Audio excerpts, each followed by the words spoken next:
Welcome to Have You Read It, the channel where we bring books to life, one summary at a time. Today, we're exploring Ed Conway's Material World, the 6 raw materials that shape modern civilization. A journey into the fundamental substances that underpin our everyday lives. Conway challenges the notion of a dematerialized world, urging us to recognize our dependence on materials like sand, salt, iron, copper, oil, and lithium.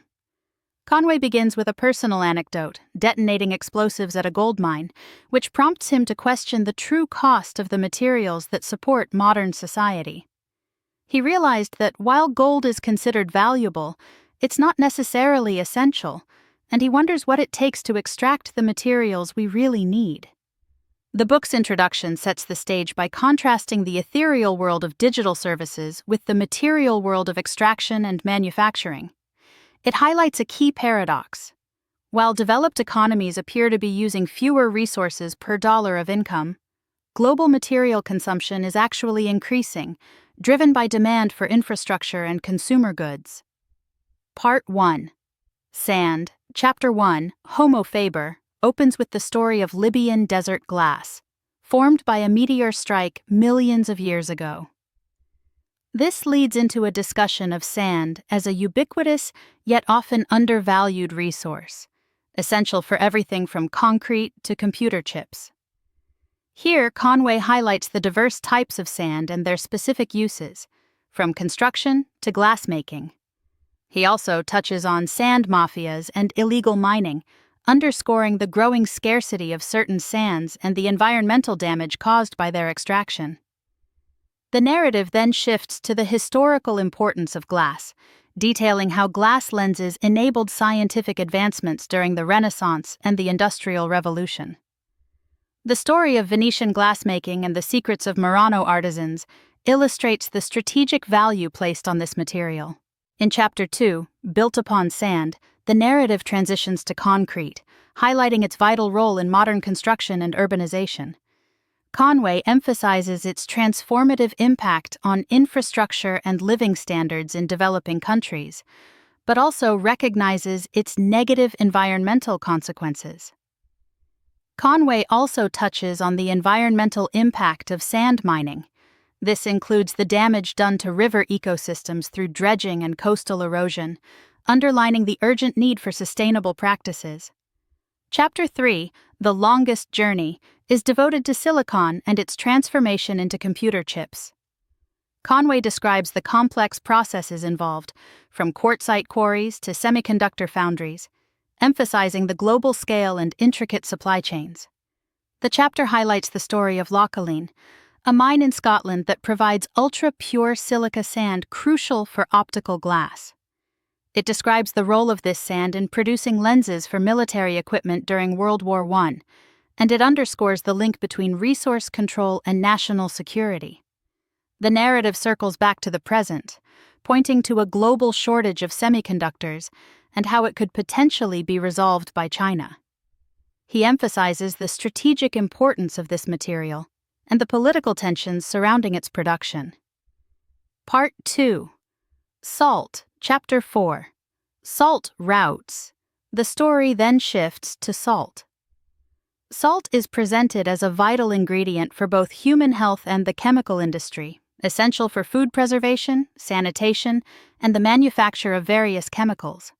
From Neolithic salt production in England to the salt routes of medieval Europe and its role in the spice trade, salt emerges as a key driver of economic and political power. Chapter 5, Salt of the Earth, describes the historical significance of salt taxes and monopolies, particularly in China and France. The narrative then moves to India, highlighting Gandhi's Salt March as a pivotal moment in the fight for independence.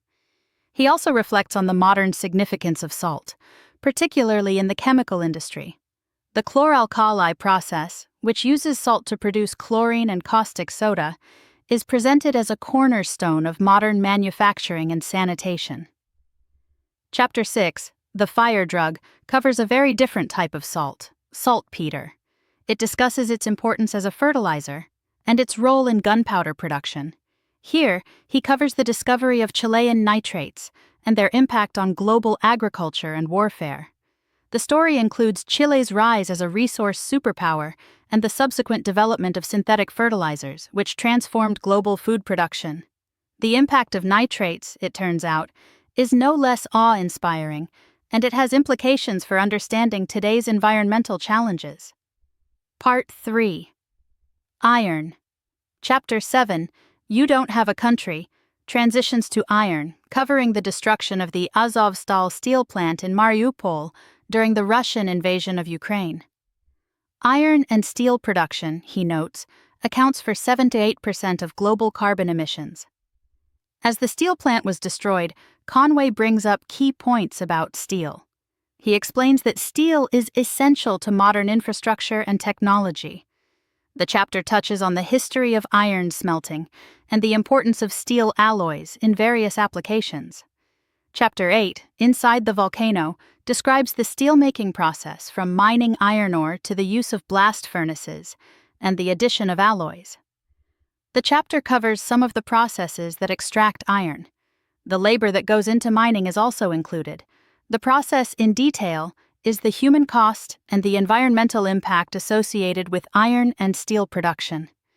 Then there's the mention of various statistics and historical facts, such as pre-industrial world, are included to put to the test steel into the world economy. Chapter 9, The Last Blast, goes over the use of scrap and the need for an immediate restructuring. It includes new technologies that could transform the steel industry. One of those new technologies could be the production of green steel, or extracting iron without carbon and with little to no emissions. Green energy opens up the prospect of extracting with new, more ecological and friendly means. Part 4. Copper. Chapter 10, The Next Greatest Thing, discusses the importance of copper in electrical systems, from power generation to wiring. As Robert Friedland puts it, every single solution drives you to copper. Copper, Conway continues, helped with technological growth. The transition includes from a biological necessity to an increasing need in electrical innovation. Then there's a discussion of how that lead into a discussion of the environmental and health impacts. Chapter 11, The Whole, is all about different mines and mining companies throughout the world. It introduces how to measure the largest mines based on different criteria. There are comparisons done. For example, the Chuquicamata copper mine's large output is compared to iron ore mines. Different mining techniques and technologies were also compared and contrasted, but with the same endpoint. The mining industry in the 21st century is compared to earlier times, and that provides a better understanding of this topic and allows for more insight. Chapter 12, The Deep, starts off by setting the scene. He covers HMS Challenger and underwater mountain ridges. The oceans also contain polymetallic nodules. Also, scientists found chemosynthetic creatures that don't need sunlight. There has to be, however, a balance. Then there's a discussion of deep-sea mining's potential, and some environmental rules that has to be looked at before implementing deep-sea mining. There are some benefits to deep-sea mining. For example, we need new technology, which can also help make new discoveries in the ocean. Part 5. Oil. Chapter 13, The Elephant, shifts the focus to oil, starting with the story of Ernie Berg and the discovery of the Ghawar oil field in Saudi Arabia. It is a recount of the discovery of this world oil field that has had a profound impact on global politics, economics, and the distribution of resources. A definition of crude oil is presented. Crude oil is, alongside its sister fuel natural gas, the greatest energy force of the past century. From here, the story continues. Then, what it's like in these oil fields is explained and what it entails. Oil fields have also been found in unlikely locations, which goes to show the unpredictable element of exploration. What life was like around the time that oil started to be used is also covered in detail, and the problems with oil. This is done to set up the rest of the book. Chapter 14. Pipes was all about the Wesseling refinery. He finds something familiar, but no at the same scale and precision or scope. More details about oil is discussed. That 1/3 of world's major petroleum distributors came from that one place, and some of the problems that are caused from it. Wesseling was once a place for making planes take off. Now it's a place to discuss something else. Then, a focus turns to chemistry and how, with the help of WW2, oil production would improve. These improvements helped make the process to make aviation fuel much more efficient. At one point, we needed to take a step back and look at where all that gas comes from. That step is when Chapter 15 starts. Chapter 15, The Everything Thing, focuses on how our lives were going to be altered, more than just what it provided at the time. Petroleum and petrochemicals is a theme that is returned to and discussed. The good and the bad both get to be on a center stage, and there are real-life scenarios to really get those points home. Petrochemicals, plastics, fertilizers, and other items made from what is now used, a discussion of their history. The book now ends with a few facts and a look into the future, now that the present is at the door. Part 6. Lithium. Chapter 16, White Gold, is a detailed look at the lithium mining industry and its environmental consequences. The location is in Chile, and lithium brine is what's used for this. Some history is told, for the time they have to be there in order to extract it, and what its future might be is covered in detail. There are lithium ions that make it all possible in the batteries, and this is a chemical foundation to a series of components. There's another step, and then the silicon chip production is also talked about. Chapter 17, Jelly Rolls, is a trip to a factory and a description of what it's like there. This one focuses on Sparks, Nevada, where the batteries and jelly rolls come to life.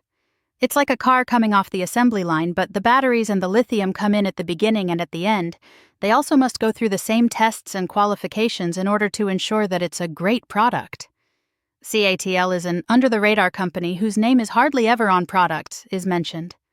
There's also a note how the chain could end up going for an entire 100 years if a system of maintenance was set up correctly and checked often. Then we get to some materials at play and their chemical makeup. A mention of solid-state lithium batteries, lithium-air batteries.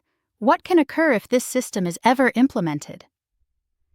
Chapter 18, Unmanufacturing, includes things like plastic waste, the dangers, and some data points to look out for and take note of. There was a visit made, and more information acquired. We go over that a better system of operations could be achieved with more research in the new fields that have just opened up. These events are connected to our lithium, and is needed because without lithium in our cells, our lives would be impossible. In conclusion, Material World delivers this message and highlights that the 6 materials presented throughout the book have given us what we are today. If one is cut off, it will not lead to the end of times, but it will certainly be a hard world. These 6 materials have helped us build our world, and we would be thrown into chaos if we were to lose access to them. Heuristics. The material world is what undergirds our everyday lives. Without this place, your beautifully designed smartphone wouldn't switch on, your brand new electric car would have no battery. These materials are the unsung heroes of the modern age, and it is time we heard their story. Thanks for watching. Make sure to give this video a thumbs up and hit that subscribe button so you never miss our next book dive.